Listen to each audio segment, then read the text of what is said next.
প্রতিনিয়ত খেলাধুলার আপডেট সবার আগে জানতে আমাদের চ্যানেলটি সাবস্ক্রাইব করুন এবং পাশে থাকা বেল বাটনটি প্রেস করুন। ধন্যবাদ। যথেষ্টই চ্যালেঞ্জিং লক্ষ্য, জয়ের জন্য চাই 170 রান। এই রান তাড়া করতে নেমে দারুণ সূচনা করেছিলেন খুলনা টাইটান্সের দুই ওপেনার।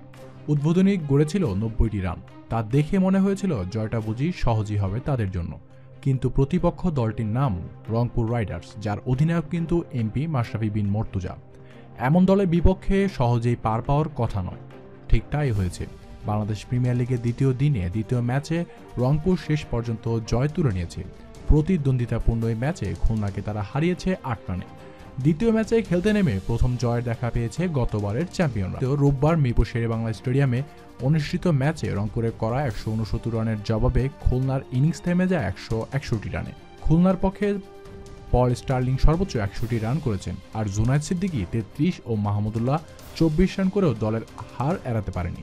শফিউল ইসলাম 2টি এবং মাশরাফি ও ফরহাদ রেজা 1টি করে উইকেট নিয়ে দলের জয়ে গুরুত্বপূর্ণ অবদান রাখেন। এর আগে রংপুরের ভালো সংগ্রহ করলেও শুরুটা ভালো হয়নি। দলীয় 18 রানে ওপেনার মেহেদী হাসান মারুফের উইকেট হারিয়ে বসে। সেই ধারাবাহিকতা এলেক্স হেলস ও মোহাম্মদ মিঠুনের উইকেট হারিয়ে কিছুটা চাপে পড়ে যায় তারা।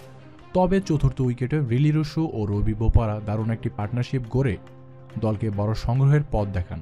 রুশো 52 বলে 76 রান এবং বোপারা 29 বলে 40 রানের চমৎকার দুটি ইনিংস খেলেছেন।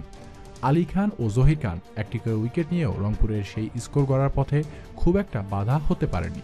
এর আগে নিজেদের প্রথম ম্যাচে রংপুরের প্রথম ব্যাট করতে নেমেই ব্যাটসম্যানদের চরম দায়িত্বহীনতায় মাত্র 98 রান গড়েছিল। পরে বোলারদের নৈপুণ্যে কিছুটা লড়াই করলেও শেষ পর্যন্ত 3 উইকেটে হেরে গিয়েছে গতবারের চ্যাম্পিয়নরা।